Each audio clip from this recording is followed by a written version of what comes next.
मुरांबा मालिकेच्या आजच्या भागाचे अपडेट जाणून घेऊया आपल्या आजच्या या व्हिडिओमध्ये. चला तर मग प्रेक्षकांनो, वेळ वाया न घालवता सुरुवात करूया आपल्या या व्हिडिओला. तर आता आपण इथे पाहतो की रमाने आता स्वराला छान तयार करून आणलेलं असतं. त्यानंतर शशिकांत मुकादम म्हणतात, वा वा, दोघं खरंच एकत्र किती सुंदर दिसताय, अगदी दृष्ट लागेल असं दिसतंय. नजर काढ रमा, नजर काढ. त्यावर रमा त्यांची दृष्ट काढते. त्यानंतर मग फोटोशूटला सुरुवात होते. आता आधी पोज सांगण्यासाठी वरती स्टेजवर येतो आणि तो स्वराबरोबर पोज देत असतो. रमा मध्ये जाते आणि म्हणते, फोटोग्राफर आहेस ना तू, मग लांबून सांग, असं मध्ये मध्ये येऊ नकोस. आणि तू त्यांच्या खांद्यावर हात टाक, जवळ ये थोडी. त्यानंतर मग आता जसं जसं आदित्य सांगत असतो तसं तसं अक्षय आणि स्वरा फोटोशूट करत चाललेले असतात, पोज देत चाललेले असतात. छान आता आदित्यसुद्धा त्यांचे फोटो क्लिक करत असतो. सगळं इकडे सुरळीत छान सुरू असतानाच रमाला असा भास होतो की अक्षयबरोबर आता फोटोशूटसाठी स्वरा उभी नसून ती स्वतः उभी आहे. स्वराच्या जागी आता रमाने स्वतःला बघायला सुरुवात केलेली असते. आणि आता ये ना पुन्हा या गाण्यावरती आता ते दोघंजणं एकत्र छान पोज देत असतात. इतक्यात अचानक आता स्वरा पडते. त्याबरोबर रमा भानावर येते आणि म्हणते, स्वरा अगं. त्याबरोबर आता स्वरा ही रमाकडे बघत असते आणि आई ग असं एवढंच म्हणते. रमा म्हणते, अगं स्वरा कशी पडलीस तू, ठीक आहेस ना, लागलेलं नाही आहे ना फार.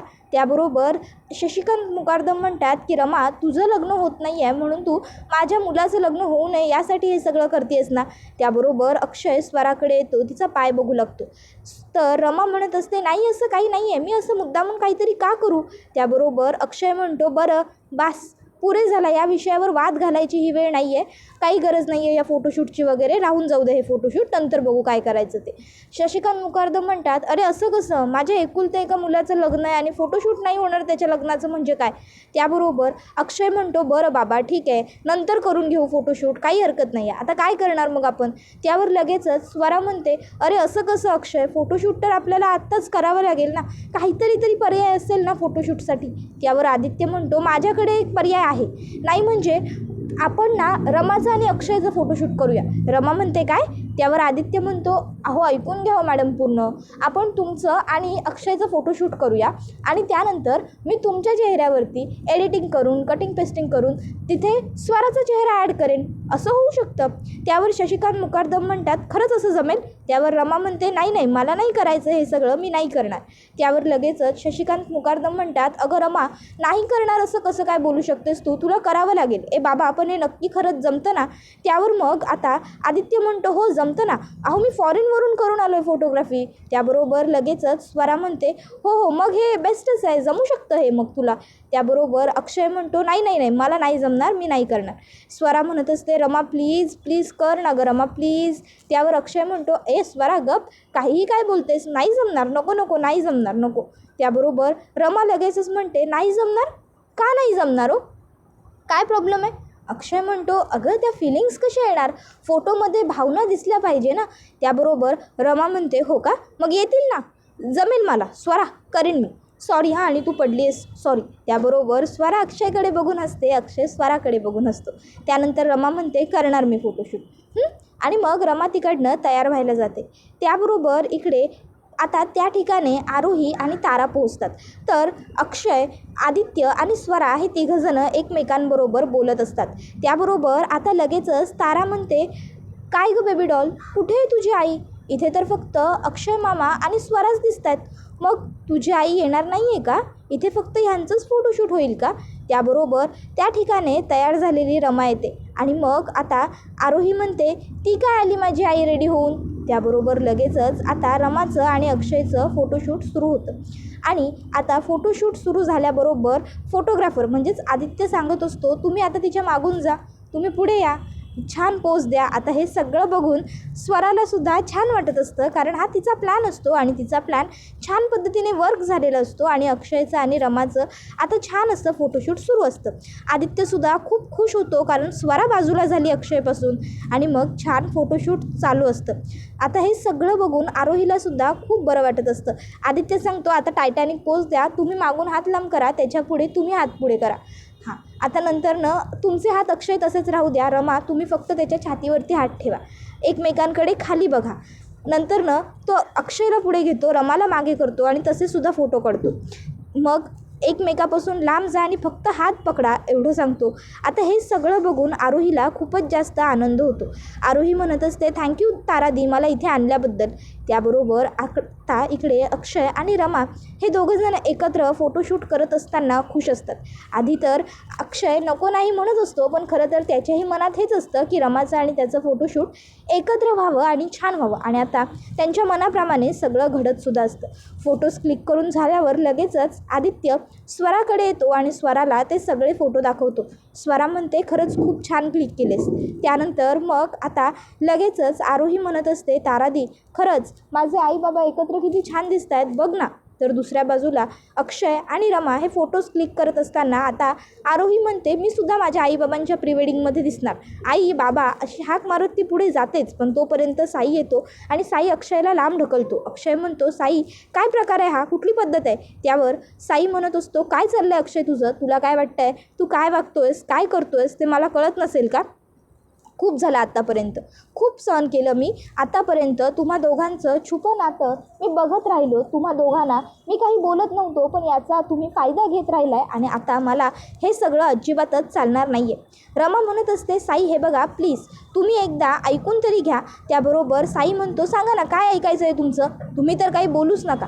आतापर्यंत मी तुमचं खूप ऐकलं, खूप समजून घेतलं. एवढी वर्ष फक्त तुम्ही जे म्हणाल त्या होला हो करत गेलो, तुम्ही सांगाल तसं ऐकत गेलो, पण तुम्हाला मात्र काही फरक पडलाच नाही. मला वाटत होतं की आज ना उद्या, उद्या ना परवा तुम्ही बदलाल, पण नाही. अक्षय एक गोष्ट लक्षात ठेव, रमा माझी आहे आणि फक्त माझी आहे आणि आता मी ना तुझी सावलीसुद्धा तिच्यावर पडू देणार नाही आहे. बघ आता फक्त तू मी काय करतो ते. एवढं बोलून आता अक्षयला लगेचच साई म्हणतो, रमांच्या जवळ येण्याचाही प्रयत्न करू नकोस. तू त्यांना फसवण्याचा भुलवण्याचा प्रयत्न करतोयस आणि त्या तुला भुलतायत. चला रमा माझ्याबरोबर. एवढं बोलून साई आता रमाचा हात पकडू लागतो. रमा म्हणत असते, साई हे बघा तुम्ही चिडू नका प्लीज, एकदा माझं शांतपणे ऐकून घ्या. पण साई रमाचं काही ऐकून घेण्याच्या मनस्थितीतच नसतो. साई रमाला म्हणतो, मी म्हटलं ना मला काही ऐकून घ्यायचं नाही आहे म्हणून, मग नाही ऐकायचं आहे मला काहीही, तुम्ही माझ्याबरोबर येत आहे आता, बस इतकंच सांगतोय तेवढं ऐका, तुम्ही ऐका माझं यावेळी. आणि मग साई रमाचा हात पकडतो आणि रमाला तिकडनं घेऊन चाललेलं असतो. त्यावेळी मग मात्र आता आरोहीचा बाण फुटतो. आरोही ही आता साईला थांबवते. त्याबरोबर आता आरोहीने थांबवल्यामुळे साईचासुद्धा नाईलाज होतो आणि साई थांबतो. तर आता साईचा राग जरा शांत होतो. त्याबरोबर आरोही ही साईला म्हणत असते, साई काका काय चाललं आहे तुझं, तू माझ्या आईला घेऊन कुठे चालला आहेस. बाबा अरे सांग ना साई काकाला, तू म्हणाला होतास ना की आईचं लग्न तुझ्याच बरोबर होईल म्हणून, मग हे सगळं काय. त्याबरोबर मग मात्र आता अक्षयकडेही उत्तर नसतं, कारण हे फोटोशूट वगैरे त्यांनी तर सगळं मॅनेज केलेलं असतं. त्याबरोबर आता आरोही म्हणत असते, बाबा अरे काहीतरी बोल ना, गप्प कायस. त्याबरोबर मग मात्र आता अक्षय हा काहीच बोलत नसतो. त्याबरोबर साई म्हणतो, वा अक्षय वा, स्वतःची तर फसवणूक करतोयस तर करतोयसच, वरून ह्या बिचाऱ्या गरीब लेकराची सुद्धा फसवणूक करतोय. लाज वाटत नाही का रे तुला हे सगळं करताना, का फसवतोयस त्या पोरीला.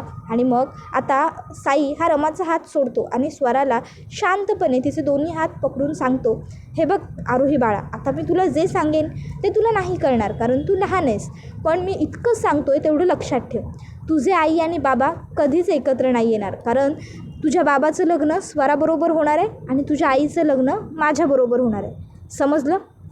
ही गोष्ट आता तुझ्या लक्षात ठेव प्लीज. त्याबरोबर मग मात्र आता आरोही ही काहीच बोलत नाही, ती शांत राहते. त्याबरोबर साई लगेचच रमाचा हात पकडतो आणि रमाला तिकडनं घेऊन जातो. त्याबरोबर आता हे सगळं बघून स्वराला राग येत असतो, पण गप्प राहण्यावाचून तिच्याकडे पर्याय नसतो.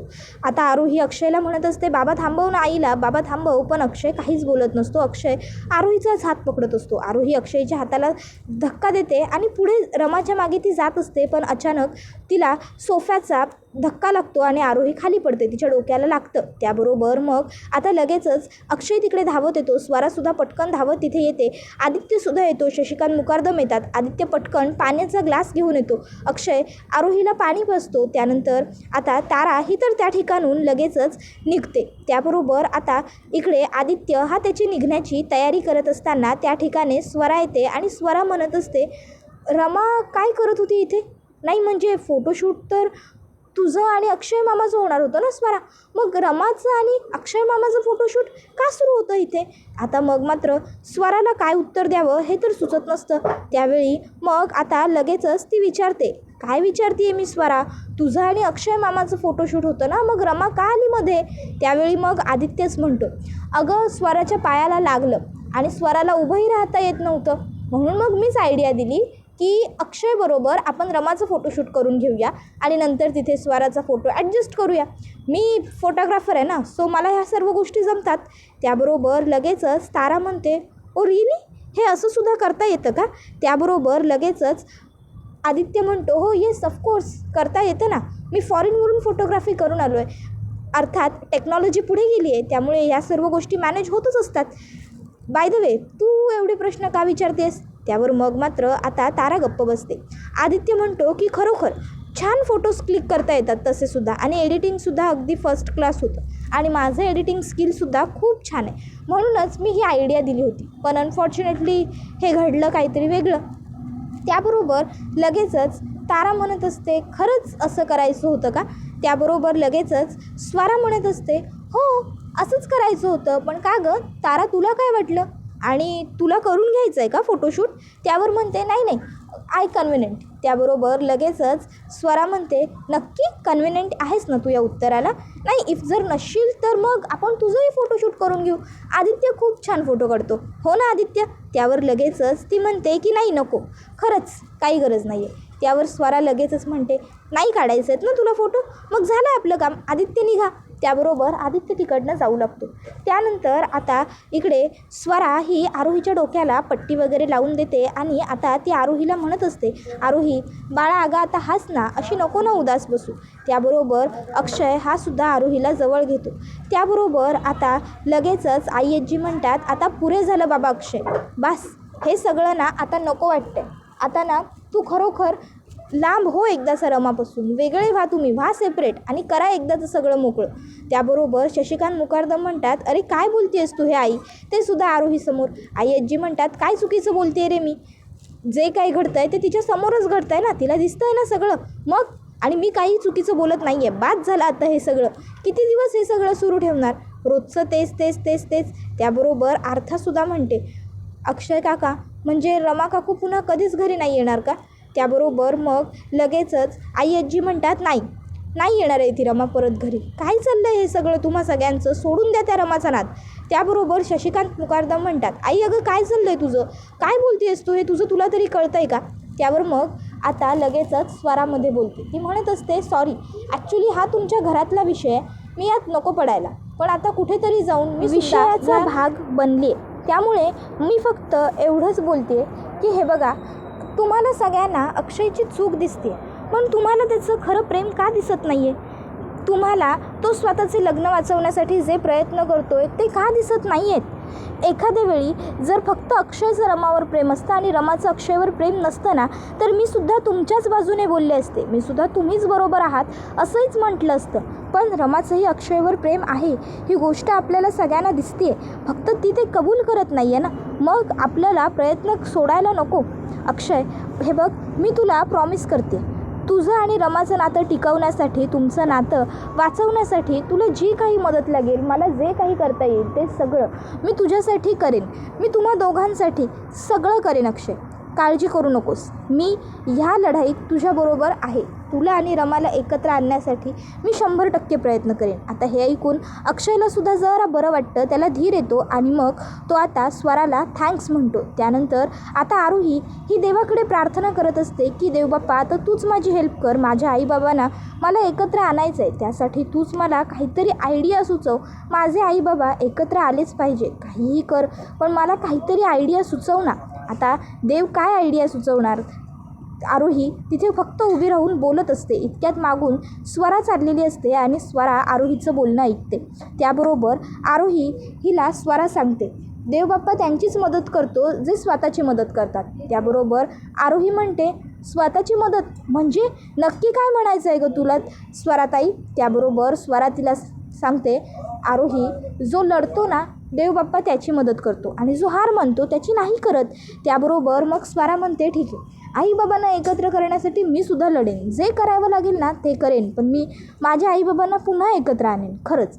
त्याबरोबर मग स्वरा तिला सांगते जर तुला हे असं करायचं असेल ना तर त्यासाठी तुला अशी एखादी गोष्ट करावी लागेल जी सगळ्यांना मान्य असेल आणि ती योग्यही असेल आणि ती तू करूही शकशील. त्यावर ती विचारते पण मी असं काय करू गं. त्याबरोबर आता ती म्हणत असते काय करू शकतेस. इतक्यात आदित्य स्वराच्या फोनवरती अक्षय आणि रमाचे फोटो पाठवतो. ते लगेचच स्वरा आरोहीला दाखवते. ते फोटो बघून ती खूप खुश होते आणि म्हणत असते खरं सांगू का तुला स्वरादी, मी ना तिथे ह्याच सगळ्यासाठी आले होते. मला माझ्या आईबाबाच्या लग्नात खूप एन्जॉय करायचं आहे. आईबाबाच्या लग्नाची तयारी करायची आहे. आईला ब्राईडसारखं सुंदर तयार करायचं आहे, अगदी आपण मूवीमध्ये बघतो ना तसं. आणि बाबाचे शूजसुद्धा लपवायचे होते. म्हणजे मला ना त्यांच्या लग्नातली सगळी एन्जॉयमेंट करून घ्यायची होती, खूप मज्जा करायची होती, म्हणूनच तर मी तिकडे आले होते. त्यावर स्वरा म्हणते वाव, तू एक नंबर आयडिया दिली आहेस आरोही, माझ्याकडे एक मस्त प्लॅन आहे. त्यानंतर दुसऱ्या दिवशी आता इकडे साई हा अण्णासाहेबांकडे लीव ॲप्लिकेशन्स घेऊन आलेला असतो. तो म्हणत असतो अण्णा हे माझे आणि रमाचे लीव ॲप्लिकेशन आहे. खरं तर मला ॲप्लिकेशन देण्याची गरज नव्हती, मी तर घरचाच आहे, पण तरीही मी सुद्धा शिस्तीचा आहे कडक, त्यामुळे म्हटलं की लीव ॲप्लिकेशन्स तर द्यायलाच हवं. त्याबरोबर अण्णासाहेब म्हणतात अरे मग द्यायचं होतं तर ऑफिसमध्ये द्यायचं होतंस ना. बरं इट्स ओके, काही हरकत नाही, ठीक आहे, पण रमाचं आणि तुझं सोबत दिलं आहेस. रमाने जर तिला हवी होती तर तिचं दिलं असतं ना, एकत्र लीव ॲप्लिकेशन्स का दिलेस. त्यावर साई म्हणतो नाही काही हरकत नाही आहे ना अण्णा, देतील रमा लीव ॲप्लिकेशन्स. रमा तुम्हीसुद्धा मग आजच लीव ॲप्लिकेशन देऊन टाका. रमा म्हणते एवढ्या लवकर. त्याबरोबर साई म्हणतो का तुमची अजून काही कामं व्हायची आहेत का, फोटोशूट वगैरे. त्याबरोबर लगेचच आता रमा साईकडे बघू लागते. तर साई म्हणतो नाही म्हणजे अण्णासाहेब काय झालं आहे ना, अहो अजून लग्नाची खूप तयारी बाकी आहे, कामं खूप बाकी आहेत, अजून शॉपिंग करायची आहे, दागिन्यांची खरेदी करायची आहे, वस्तूंची खरेदी करायची आहे, मंडपवाला, डेकोरेशनवाला, केटरिंगवाला, पत्रिका वाटायच्या आहेत अजून भरपूर. मग त्या सगळ्यासाठी आईला मदत हवी ना, बिचारी आई एकटीच थकते. काय बरोबर बोलतो आहे ना मी रमा, द्याल ना मग आजच ॲप्लिकेशन. त्यावर रमा म्हणते हो. इतक्यात तिकडे त्यांची मोलकरीण येते आणि सांगते आरोही आली आहे. आता आरोही आली आहे हे ऐकून रमा हायपर होते. ती म्हणते काय आरोही एकटीच आली आहे, तिच्याबरोबर कोणी नाही आहे का. त्याबरोबर साई म्हणतो रमा चिल बसा, येईल आरोही आतमध्ये. त्याबरोबर आरोही आतमध्ये आलेली असते. आता आरोहीला लागलेलं असतं ते बघून तर रमा आणखीनच जास्त डचकते. त्यानंतर मग आता आरोही हिला बघून संध्या ही उठून उभी राहते. त्याबरोबर मागून स्वरासुद्धा येते. स्वरा म्हणते ॲक्च्युली आरोहीने माझ्याकडे एक गिफ्ट मागितलं होतं आणि ते देण्यासाठी मी तुमची परवानगी मागायला आली आहे. त्याबरोबर आता स्वरा ही अण्णासाहेबांना सांगते माझी आई आणि बाबा जरी एकत्र येणार नसतील तरी मला माझ्या आईची हौस करायची लग्नाआधीची. त्याबरोबर आता अण्णासाहेब विचारतात हे तू कसं करू शकशील आरोही, काय करायचं आहे त्यासाठी तुला. त्यावर ती म्हणते लग्नाआधी 8 दिवस आई आमच्या घरी राहायला येऊ शकते का. आता आरोहीचा चेहरा बघून अण्णासाहेबांना काहीच बोलता येत नसतं. तर आरोही म्हणत असते बोला ना आजोबा, लग्नाआधीचे 8 दिवस आई आमच्या घरी राहायला येऊ शकते का. आता रमासुद्धा रडत असते. रमासुद्धा काही बोलू शकणार नसते. तर साईला आणि संध्याला मात्र खूप मोठा धक्काच बसलेला असतो. त्याबरोबर हा व्हिडिओ इथेच संपतो. व्हिडिओ आवडला असेल तर व्हिडिओला लाईक करा आणि चॅनलवर नवीन असाल तर सबस्क्राईब करा. धन्यवाद.